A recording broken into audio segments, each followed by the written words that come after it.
존경하는 헌법재판소 재판관님, 국회 소추위원, 국회 법제사법위원장 정청래입니다. 대한민국의 운명을 좌우할 현직 대통령에 대한 탄핵 사건을 심리하시는 동안 그 역사적 중압감에 얼마나 노후가 많으셨습니까?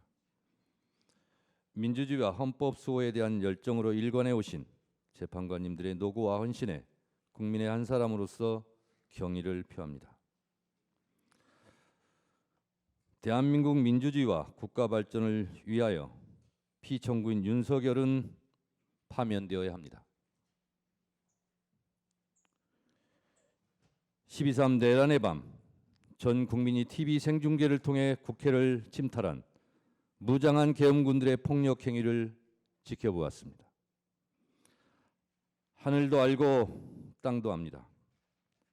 하늘은 계엄군의 헬리콥터 굉음을 똑똑히 들었고 땅은 무장한 계엄군의 군홧발을 보았습니다. 호수 위에 떠있는 달 그림자도 목격자입니다.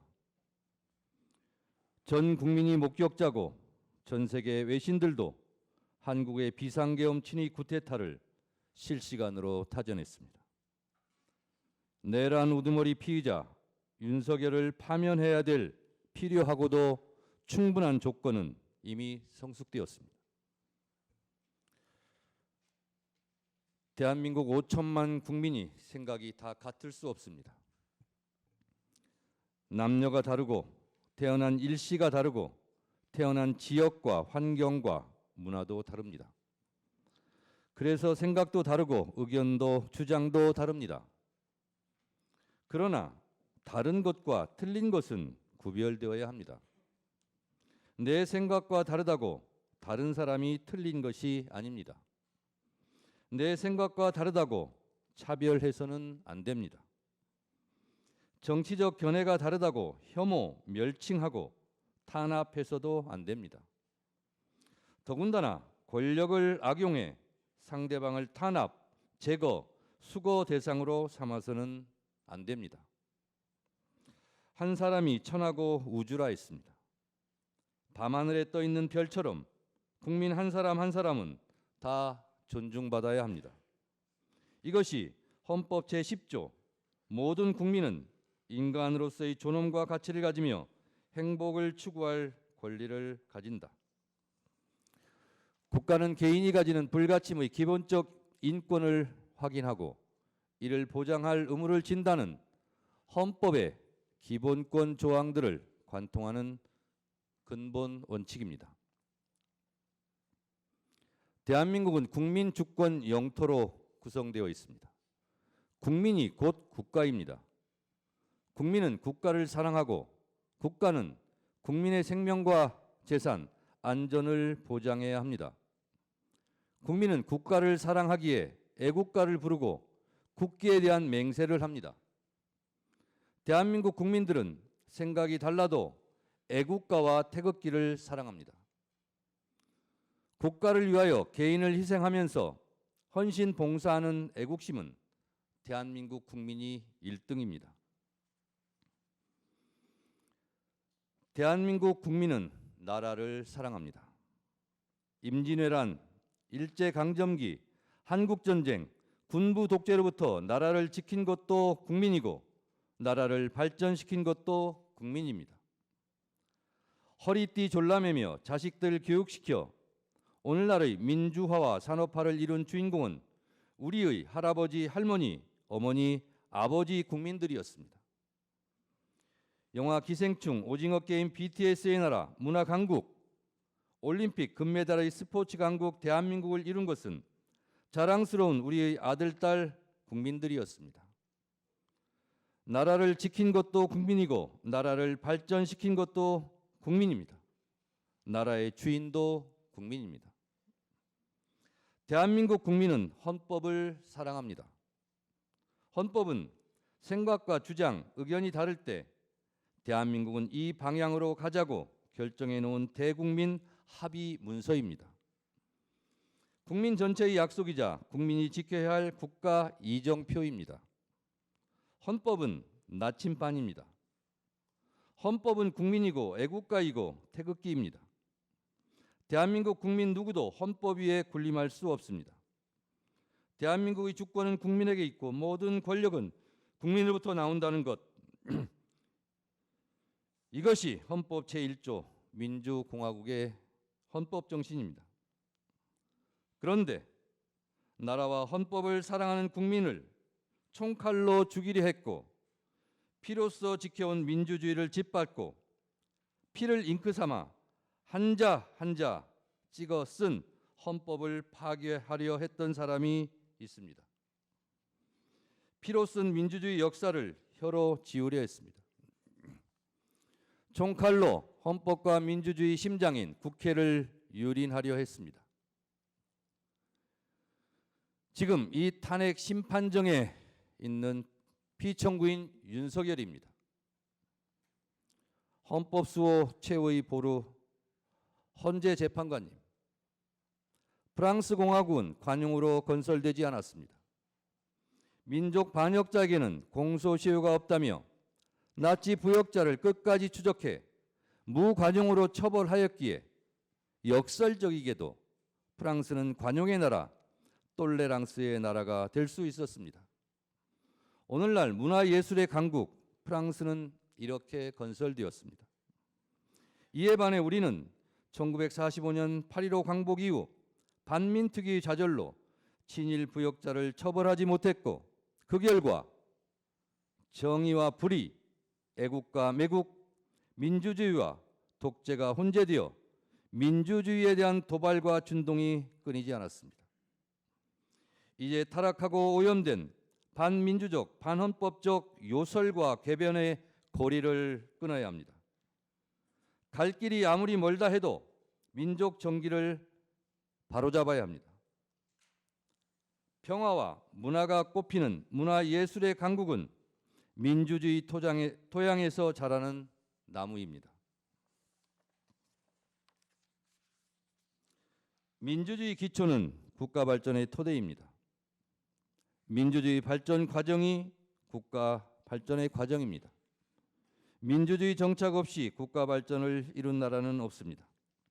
선진국 중에서 독재 국가는 없습니다. 민주주의와 국가 발전의 주적이 바로 독재입니다. 국가 발전을 위해서 독재의 독을 해독해야 합니다. 독재의 전형적 모습이 비상계엄, 내란, 그리고 영구 집권 음모입니다. 피청구인은 2022년 5월 10일 국회에서 취임했습니다. 헌법 제69조에 따라 나는 헌법을 준수하고 국가를 보위하겠다는 선서를 하고 대통령에 취임했습니다. 그러나 피청구인은 헌법을 준수하고 국가를 보위하겠다고 다짐했던 바로 그 장소, 국회에 계엄군을 보내 침탈하고 헌법을 유린했습니다. 대한민국의 헌법과 민주주의를 말살하려 했던 피청구인 윤석열은 파면되어 마땅합니다. 현직 대통령에게는 형사 불소추권이라는 헌법적 특권이 있지만 현직 대통령이라도 내란의 범죄를 저지른 경우는 헌법 수호 차원에서 무관용해야 한다는 것이 헌법 제11조와 헌법 제84조의 정신입니다. 내란의 범죄는 현직 대통령을 포함해 누구라도 예외 없이 처벌의 대상입니다.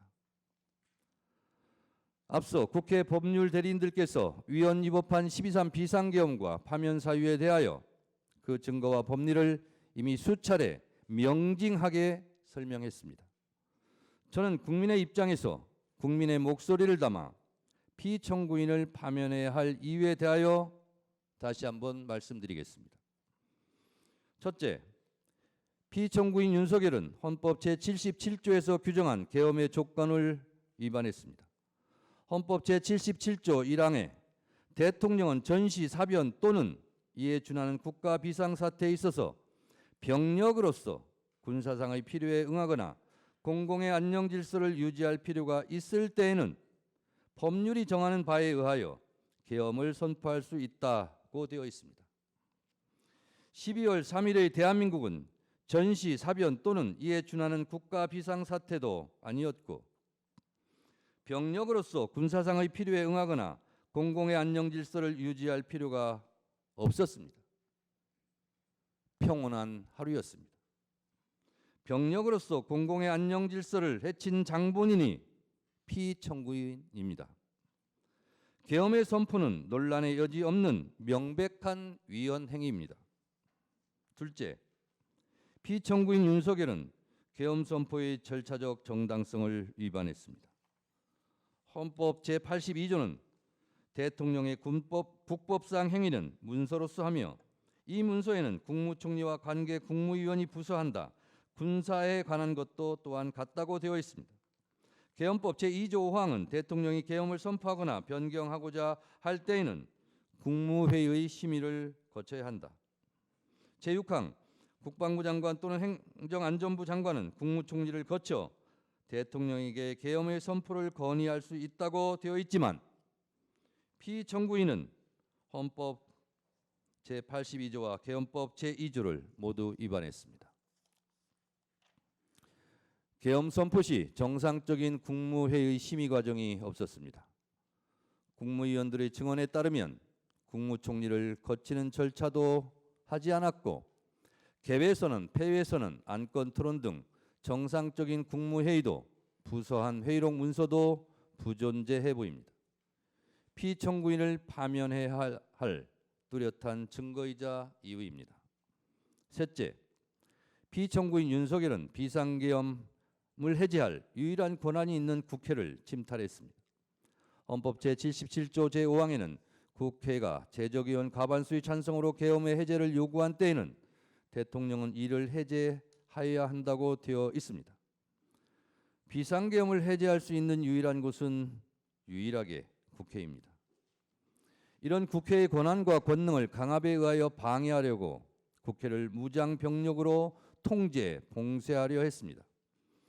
이는 형법 제87조, 형법 제91조에서 규정한 내란의 죄를 위반한 명백한 국헌문란 내란 행위입니다. 국회 질서 운운하지만 국회는 국회 자체 내 질서 유지 시스템이 있습니다. 국회 유리창을 깨부수고 난입한 것은 질서 유지가 아니라 억압이고 폭력입니다. 국회 질서를 문란케 한 것은 다름 아닌 피청구인 윤석열 본인입니다.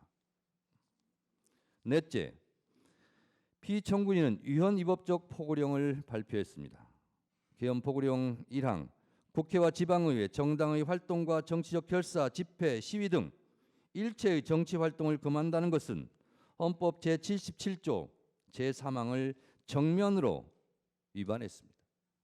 설령 합법적 계엄이더라도 국회에 관해서는 어떠한 특별한 조치를 할 수 없게 되어 있습니다.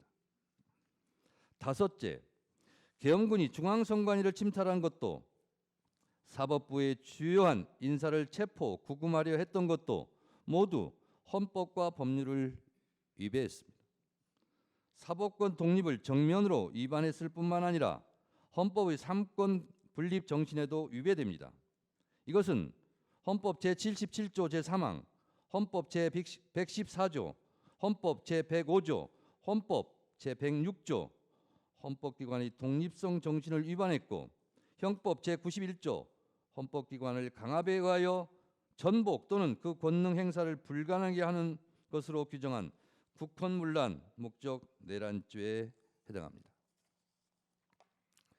이 외에도 피청구인이 비상계엄 이후 보여준 사법정의 파괴 행위는 국민들에게 큰 실망과 충격을 안겨주었습니다.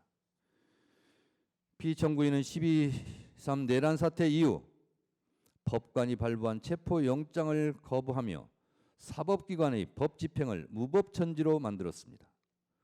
극히 일부 지지자들에게 기대어 국가 혼란을 부추기고 선동하는 듯한 추한 모습을 보였고 부정선거라는 망상에 사로잡혀 있습니다. 부정선거 음모론은 제가 보기에 계엄 선포문에도 없던 사후 알리바이에 불과합니다. 만에 하나 그가 다시 복직하면 또다시 비상계엄을 일으킬지도 모른다는 의심을 받기에 매우 충분한 위험한 인물입니다. 존경하는 헌법재판관님, 피청구인 윤석열에 대한 헌법과 법률 위반 행위는 두 차례의 준비 절차와 오늘 11차 변론 기일에 이르기까지 엄격한 심리를 거친 서증과 영상, 16명 증인들의 증언에 의하여 충분히 입증되었다고 생각합니다. 이쯤 되면 피청구인은 위헌 위법한 비상계엄에 대해 반성과 성찰을 통해 국민들에게 진정으로 머리 숙여 사과해야 마땅합니다. 사람이라면 양심이 있어야 합니다.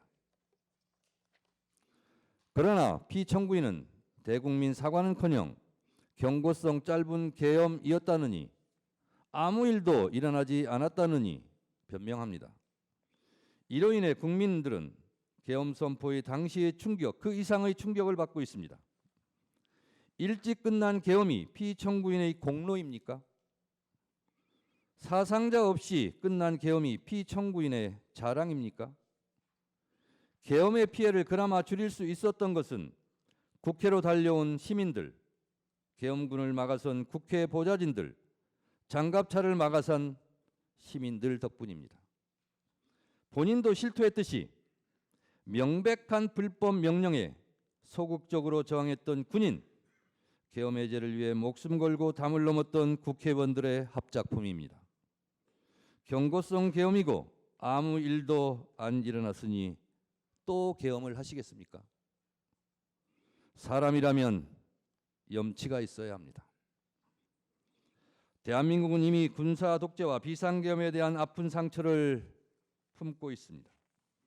우리 국민들은 1980년 5월 광주를 핏빛으로 물들였던 전두환 신군부의 비상계엄을 생생히 기억하며 살아가고 있습니다. 왜 찔렀지? 왜 쏘았지? 트럭에 싣고 어딜 갔지?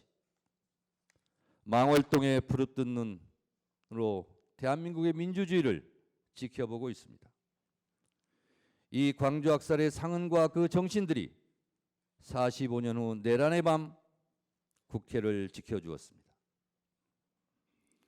노벨문학상 수상자 한강 작가의 말처럼 과거가 현재를 도왔고 죽은 자가 산 자를 구했습니다.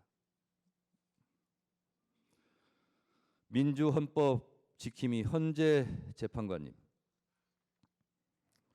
피청구인은 비상계엄 긴급 담화문에서 국회는 범죄자 집단의 소굴이 되었고 자유민주주의 체제 전복을 기도하고 있고 국회가 자유민주주의 체제를 붕괴시키는 괴물이 된 것 같다.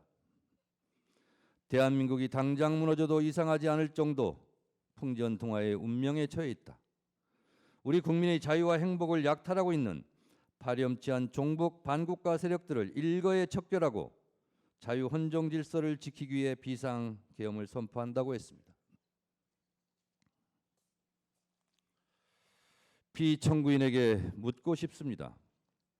지금도 2024년 12월 대한민국이 당장 무너져도 이상하지 않을 정도로 풍전등화의 운명에 처해 있었다고 생각하십니까?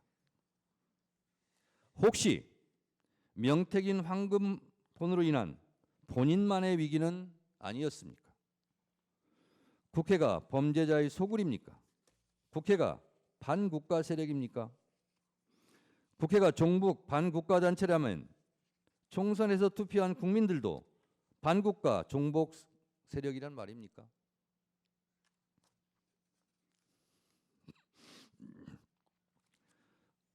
국가 예산 편성권은 행정부에 있고 예산 심의 의결권은 국회의 권한입니다. 용처를 소명하지 못해 국민 혈세 낭비로 지목되었던 검찰 특수활동비를 삭감했다고 계엄을 한다면 과학기술 분야 R&D 예산을 대폭 삭감한 피청구인은 누가 응징해야 합니까? 1%도 되지 않는 국가 예산을 깎았다고 비상계엄을 한다면 매년 비상계엄을 해야 하는데 헌재에서 탄핵이 기각되면 또 비상계엄을 할 작정입니까? 위헌 위법한 고위직 공무원들을 탄핵할 권한은 국회에 있습니다. 국회의 엄연한 합법적 탄핵 권한을 말씀하시는데 피청구인도 국회의 권한에 따라 탄핵되었고 법률적 절차에 따라 지금 이곳에서 탄핵 심판을 받고 있습니다.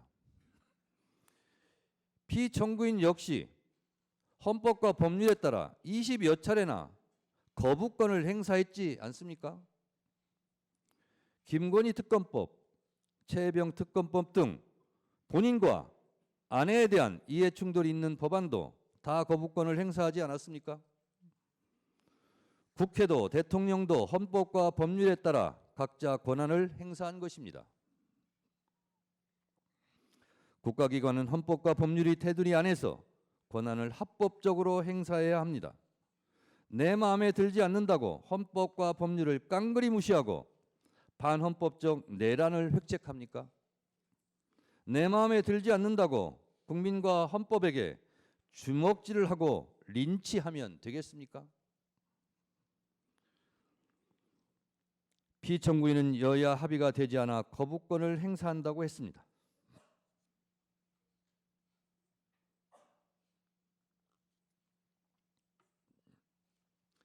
여야 합의는 헌법과 국회법 어느 법에도 존재하지 않습니다.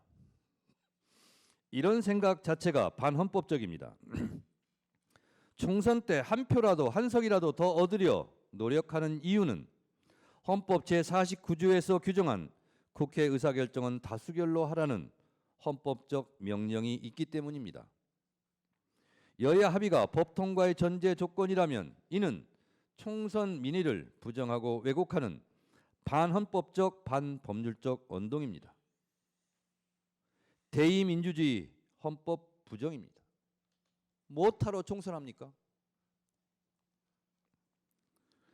존경하는 재판관님, 피청구인은 경고성 계엄이고 아무 일도 일어나지 않았다고 가상현실에 있는 사람처럼 말합니다. 본인은 체포 지시를 하지 않았다며 전 국정원 홍장원 1차장과 전 곽종근 특전사령관의 공작이라고 주장합니다. 누구보다 피청구인에게 충직했던 두 사람이 무슨 이유로 피청구인을 모함한다는 말입니까? 피청구인으로부터 직접 지시를 들은 사람이 두 사람만의 증언도 아닌데 들은 사람들 모두 공작에 가담했다는 것입니까? 이게 가능합니까? 국회 내란국조특위에서 노영훈 방첩사 수사실장은 군사경찰의 미결 수용소라는 정상적인 구금시설이 있음에도 비원 벙커를 확인하는 것 자체가 정상적이지 않았다고 증언했고, 김대우 전 방첩사 수사단장은 이재명, 우원식, 한동훈 3명에 집중하라는 지시를 받았느냐는 질의에 네! 라고 분명하게 답했습니다. 또한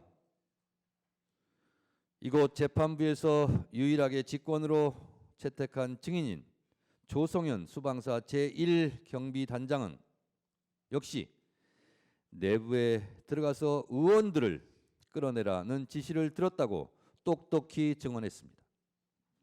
피청구인 측의 의원을 요원으로 둔갑시키려는 꼼수는 실패했습니다.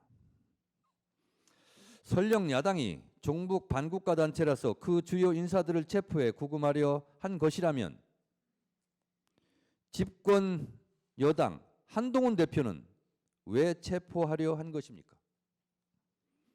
결국 피청구인은 반국가 세력이라는 허울을 씌워 내 마음에 들지 않는 인사들의 씨를 말려버리려 했던 것은 아닙니까? 이들을 모두 수거하고 영구 집권을 꿈꿨던 것 아닙니까? 노상원 수첩은 또 무엇입니까? 노상원 수첩, 잠자리 폭발물 화학약품, 치밀한 수거 계획이라는 섬뜩한 내용입니다.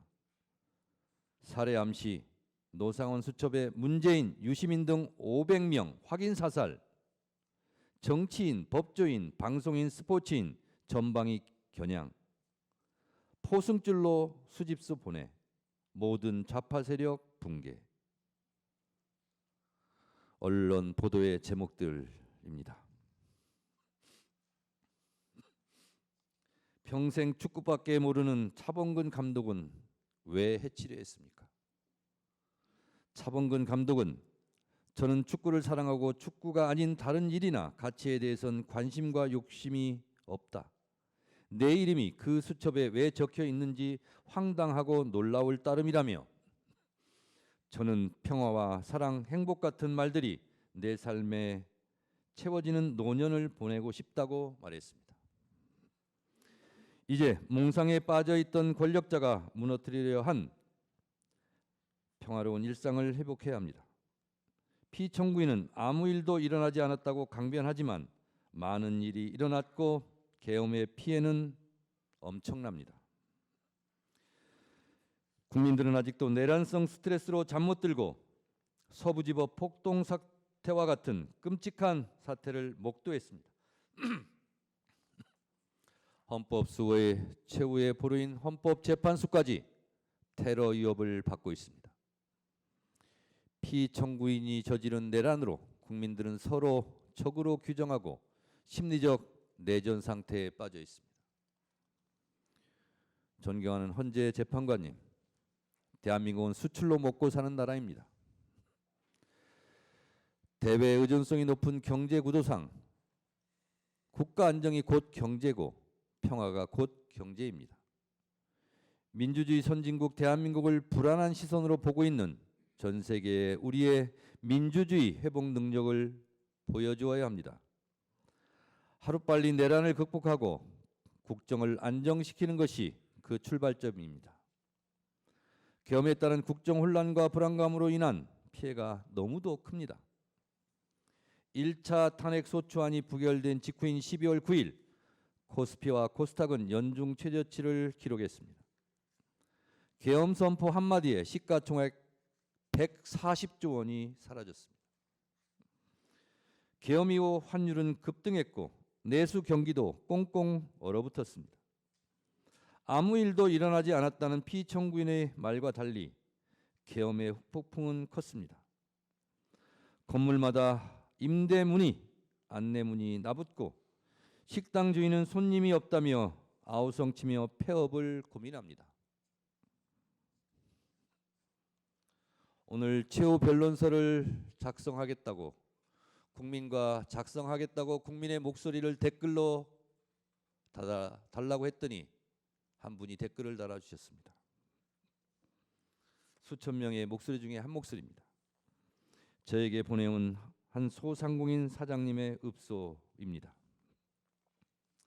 제조, 도매 자영업자입니다. 12.3 이후로 급 주문 한학으로 재정난에 시달리다가 2월을 끝으로 직원 3명을 부득이하게 내보내고 가족 4명이 어렵게 운영 중입니다. 지난 1년 동안 워낙 어려워도 직원들 월급은 마이너스 통장으로 어찌어찌 채워졌는데 계엄 이후로는 IMF보다 심각한 것 같아요. 50년 동안 지켜봤던 공장 문 닫게 생겼습니다.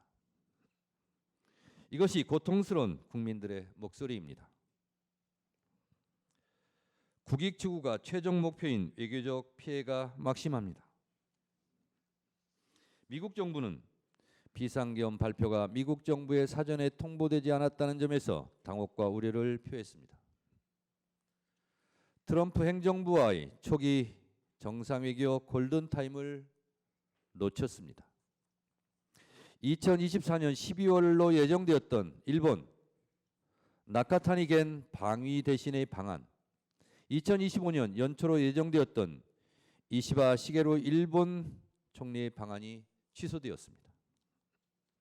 EU와 유럽 국가들은 한국의 민주주의 훼손에 대하여 우려를 표하고 있고 스웨덴 총리 방안이 취소되고 2025년 상반기로 예정되어 있던 마크롱 프랑스 대통령의 방안도 연기되는 등 국격 실추에 따른 피해가 너무도 큽니다. 존경하는 재판관님, 비상계엄 이후 가장 큰 피해를 입은 곳은 대한민국 국군입니다. 군부 독재의 폐해를 되풀이하지 않기 위하여 우리 헌법 제87조는 군인은 현역을 면한 후가 아니면 국무위원으로 임명될 수 없다고 규정해 군의 정치적 중립을 선언하고 있습니다. 그러나 피청구인의 사적인 목적 달성을 위해 계엄군으로 동원된 군은 자신들이 지켜야 할 국민들에게 총뿌리를 겨누었다는 오명을 쓰게 되었습니다.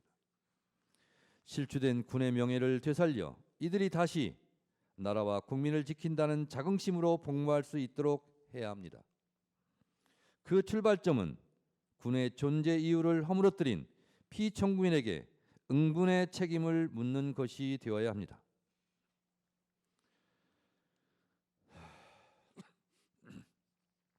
존경하는 헌법재판관님들, 저는 12월 3일 밤 10시 50분경 비상계엄 긴급 속보를 보고 살떨리는 두려움을 안고 국회 후문 담장을 넘었습니다.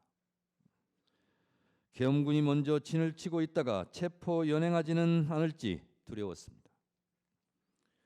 국회 운동장 근처에서 본청으로 한 발짝씩 내디딜 때마다 36년 전 1988년 9월의 밤이 마치 어젯밤 악몽처럼 떠올랐습니다. 새벽 1시 안기부에 잡혀 지금도 알 수 없는 서울 을지로 어디매쯤 한 호텔로 끌려가 수건으로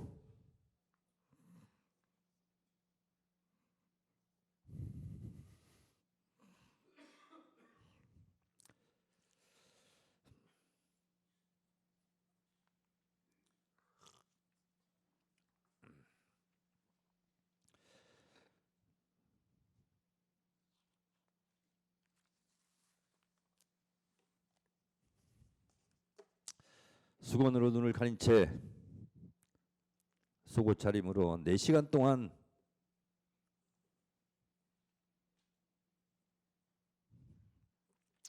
주먹질, 발길질로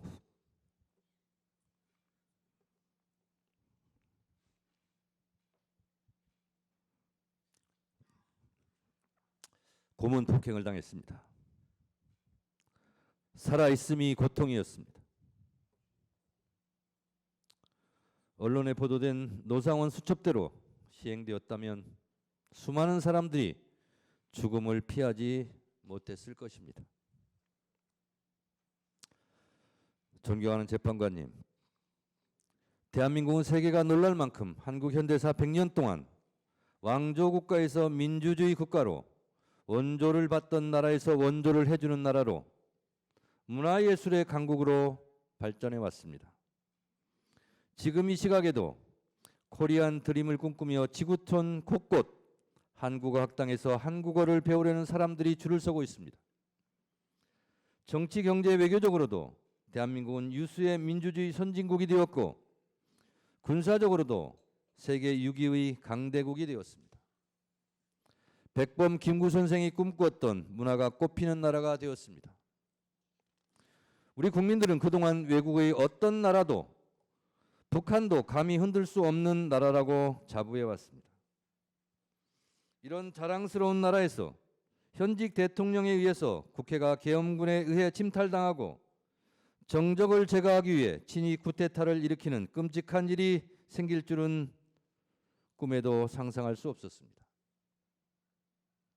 피청구인 윤석열은 지금도 비상계엄이 고도의 통치 행위라며 반성과 성찰을 거부한 채 계엄과 내란을 정당화시키는 궤변과 요소를 늘어놓고 있습니다.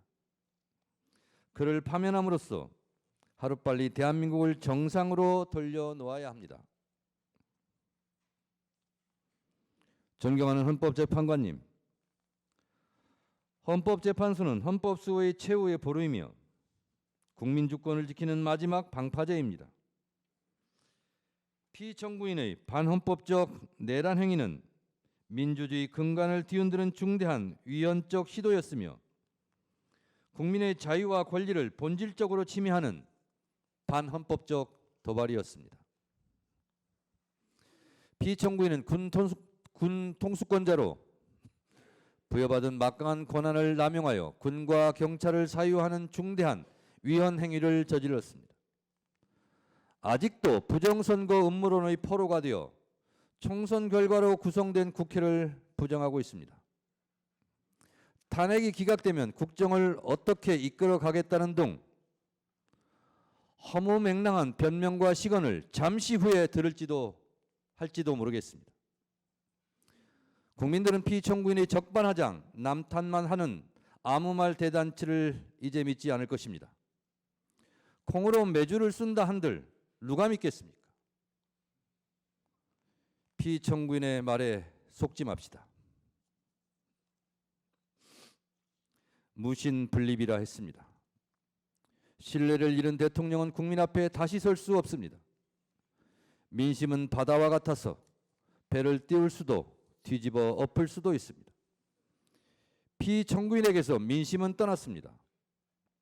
피청구인의 반헌법적 내란 행위는 주권자인 국민에 대한 명백한 배신이었습니다.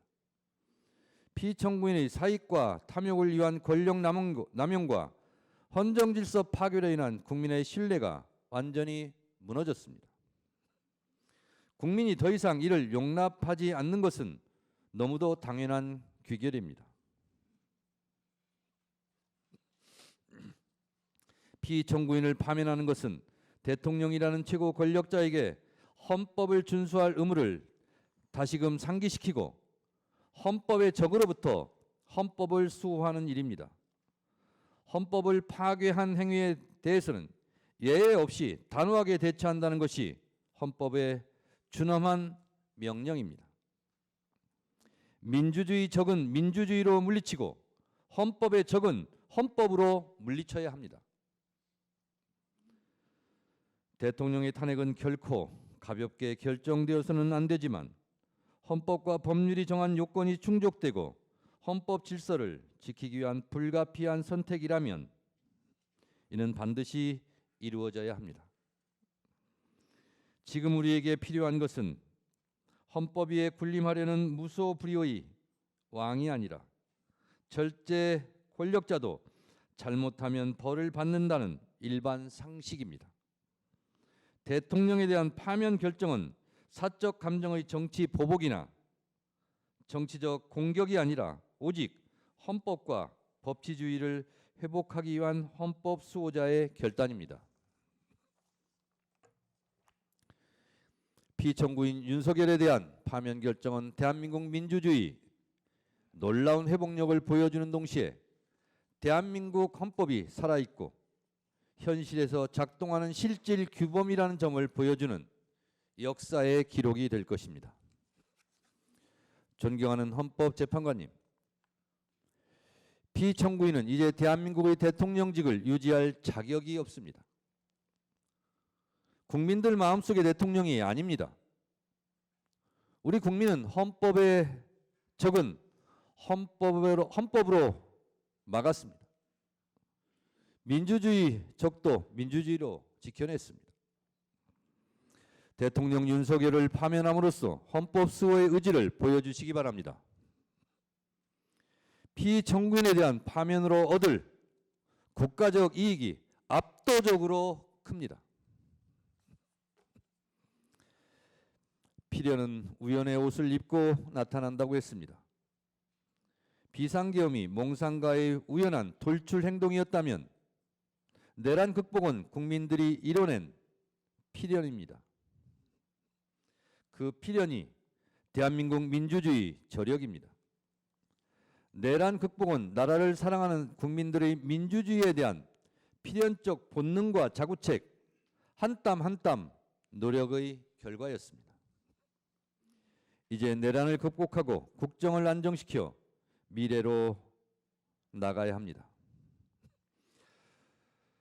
더 좋은 민주주의, 더 넓은 민주주의 광장에서 K민주주의가 만발하고 빛의 혁명으로 국민적 에너지를 한데 모아 골고루 잘 사는 나라, 잠시 멈춘 외교 안보 국방이 튼튼한 나라, 평화로운 한반도, 경제와 문화 예술이 함께 발전하는 코리안 드림을 국민과 함께 꿈꾸며 다시 전진합시다.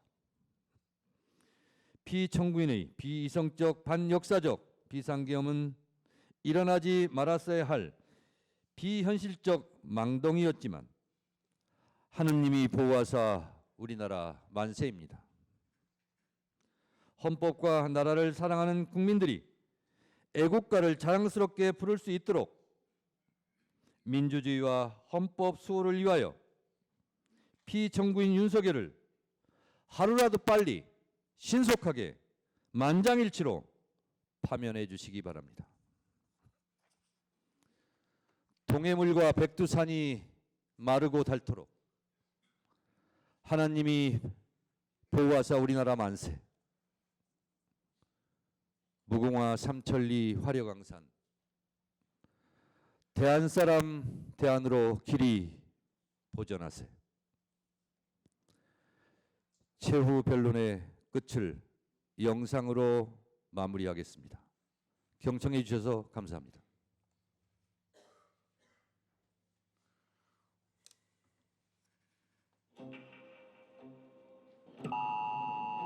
친애하는 국민 여러분, 반국가 세력들을 일거에 척결하고 자유 헌정 질서를 지키기 위해 비상계엄을 선포합니다.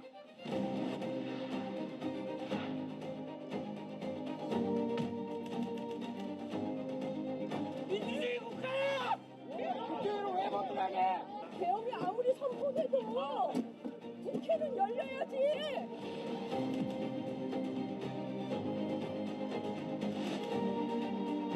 국회의원이라고 국회의원 들어가야지.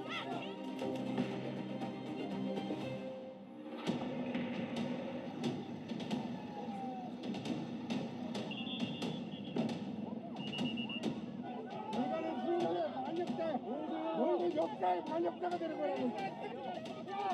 이거 만들어.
비상등을 켠 버스에서 전투모에 마스크를 쓰고 소총으로 무장한 계엄군들이 줄지어 내립니다. 선관위 청사 안쪽으로 진입하는 모습도 포착됐습니다.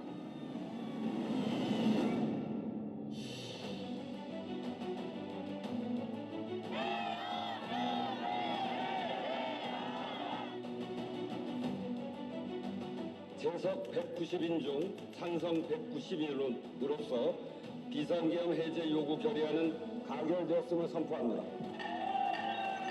이제 비상계엄 선포는 무효입니다.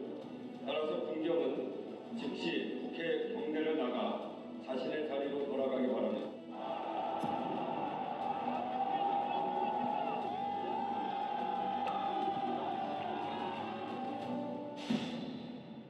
계엄은 신속하게 해제됐기 때문에 아무 일도 안 일어났다는 말씀을 드리고 싶습니다. 아무 일도 안 일어났다는 말씀을. 올해 한국 경제는 사면 초과 위기 속에 수출마저 가시밭길로 주가가 2,400선까지 밀렸고 지난 12월 취업자 수가 46개월 만에 감소세로 돌아섰는데 사람은 일 안 했어요. 작년에 비해서 한 30% 정도 줄었다고 보시면 돼요. 저도 여기 지금 가게를 내놓은 상태예요.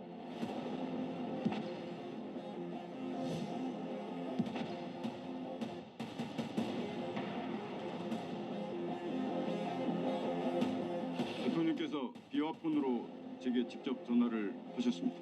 의결 정족수가 아직 다 안 채워진 것 같다. 빨리 문을 부수고 들어가서 안에 있는 인원들을 끄집어내라. 원장님, 제가 대통령님으로부터 전화를 받았습니다. 대통령께서 방첩사를 지원하라고 합니다. 방첩사에서 지금 이재명하고 한동훈을 잡으러 다닌답니다. 00시 50분에서 01시 사이에 보안폰으로 전화하셨습니다. 화상회의를 했는데 대통령님께서 문을 부셔서라도 국회의원을 끄집어내라고 말씀하셔서 전기라도 필요하면 끊어라. 계엄군은 일반 조명과 비상 조명을 차례로 단전했습니다. 이재명 대표는 있었고 야당 원내대표 있었고, 그러니까 지금 위원장이 보니까 위원장이 생각이 나고, 김명수 전 대법원장, 그리고 권순일 대법관. 부금 시설 관련된 지시와 체포와 관련된 지시는 제가 예인영 사령관으로부터 직접 지시를 받았습니다. 국무회의 자체가 많은 절차적, 실체적 흠결을 가지고 있었다, 그렇게 생각하고요. 저도 역시 우려를 표명했죠. 저는 국무회의라고 보기는 어렵다고 생각합니다. 기획재정부 장관이라고 부르셨고요. 그 자리에서 그 옆에 누군가가 저한테 그 참고 자료라고 전달했습니다. 본인이 대통령으로부터 직접 쪽지를 받은 것은 맞다. 맞습니다. 동원된 실판수가 몇 발인지 알고 계십니까? 예, 저희가 파악해서 약 18만여 말로 저희 국정조사위원회에 보고를 해줍니다. 네. 국회의원들이 모이고 있단다. 뭐 150명을 넘으면 안 된단다. 막아라.